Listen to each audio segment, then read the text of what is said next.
A'udzu billahi minasyaitonir rajim. Bismillahirrahmanirrahim. Assalamualaikum warahmatullahi wabarakatuh.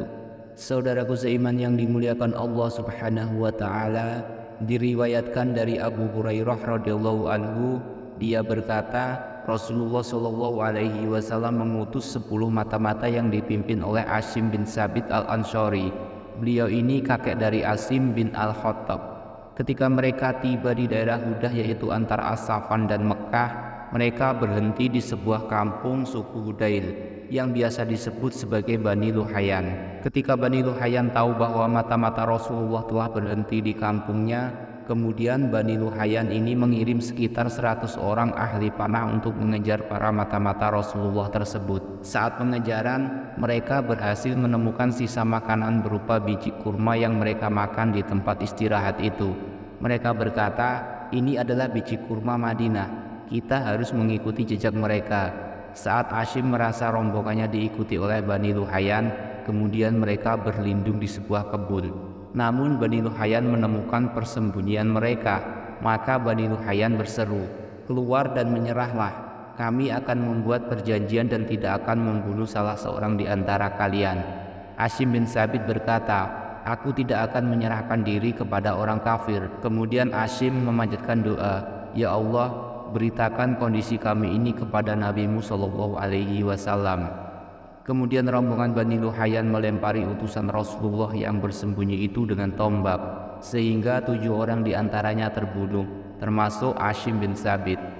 Kini utusan Rasulullah tinggal 3 orang. Setelah menyaksikan 7 temannya yang terbunuh, maka mereka setuju untuk membuat perjanjian. Mereka ini adalah Hubaib, Zaid bin Dasnah, dan seorang laki-laki yang kemudian ditombak pula setelah mengikatnya. Laki-laki yang ketiga itu berkata, ini adalah pengkhianatan pertama. Demi Allah, aku tidak akan berkompromi kepadamu, karena aku telah memiliki teladan sahabat-sahabatku yang terbunuh. Bani Luhayan ini ternyata ingkar atas apa yang mereka katakan, yaitu tidak akan membunuh jika menyerah. Kemudian rombongan Bani Luhayan membawa pergi Hubaib dan Zaid bin Dasnah, dan mereka berdua dijual. Kisah ini terjadi setelah peperangan Badar. Orang yang membeli Hubaib adalah kaumnya Bani Harith bin Amr bin Nufail.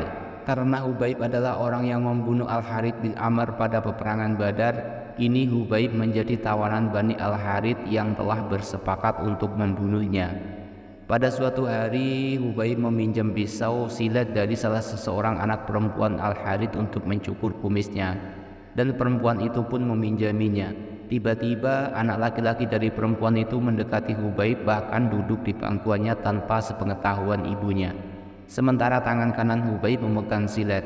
Perempuan itu sangat kaget setelah mengetahui anaknya duduk di pangkuan Hubaib, sedangkan tangan Hubaib memegang pisau silet. Hubaib berkata, apakah kamu khawatir aku akan membunuh anakmu? Aku tidak akan membunuhnya. Wanita itu berkata, demi Allah, aku tidak pernah melihat tawanan sebaik Hubaib. Dan demi Allah, pada suatu hari aku melihat Hubaib makan setangkai anggur dari tangannya, padahal kedua tangannya dibelenggu dengan besi. Sementara juga di Mekah sedang tidak musim buah. Sungguh itu merupakan rizki yang dianugerahkan Allah kepada Hubaib. Ketika Bani Al-Harith membawa keluar Hubaib dari tanah haram untuk membunuhnya, Hubaib berkata, berilah aku kesempatan untuk mengerjakan sholat 2 rakaat. Kemudian mereka mengizinkan Hubaib sholat 2 rakaat. Dan Hubaib berkata lagi, demi Allah, sekiranya kalian tidak menuduhku berputus asa, pasti aku akan menambah sholatku.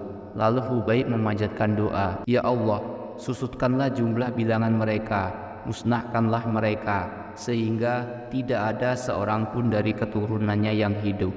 Dan dilanjutkan mengucapkan syair, mati bagiku bukanlah masalah, selama aku mati dalam keadaan Islam. Dengan cara apa saja, Allah lah tempat kembaliku. Semua itu aku kurbankan demi Engkau ya Allah. Jika Engkau berkenan, berkahilah aku berada dalam tembolok burung karena lukaku syahid. Lalu Abu Sirwa'ah Uqbah bin Harith tampil untuk membunuh Hubaib. Hubaib adalah orang Islam pertama yang dibunuh dan sebelum dibunuh melakukan sholat. Nabi Muhammad SAW memberitahu para sahabat pada hari disiksanya Hubaib bahwa kaum Quraisy mengutus beberapa orang untuk mencari bukti bahwa Hashim bin Thabit telah terbunuh dalam peristiwa itu. Mereka mencari potongan tubuh Hashim karena Hashim adalah yang membunuh salah seorang pembesar Quraisy. Tetapi Allah melindungi jenazah Hashim dengan mengirim sejenis sekawanan lebah yang melindungi jenazah Hashim, sehingga orang-orang itu tidak berhasil memotong bagian tubuh jenazah Hashim sedikit pun. Hadis riwayat Al-Bukhari nomor 3989, Abu Daud nomor 2660. Saudara-saudaraku seiman yang dimuliakan Allah Subhanahu wa taala, demikianlah sedikit kisah ini. Mudah-mudahan bisa bermanfaat dan bisa menjadi pengetahuan kita tentang agama Islam. Jika saya ada salah dalam penyampaian ini, saya mohon maaf yang sebesar-besarnya, karena sesungguhnya kebenaran itu hanya milik Allah Subhanahu wa taala dan kesalahan itu milik saya sebagai manusia biasa.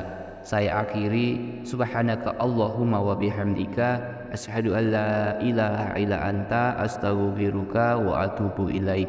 Wassalamualaikum warahmatullahi wabarakatuh.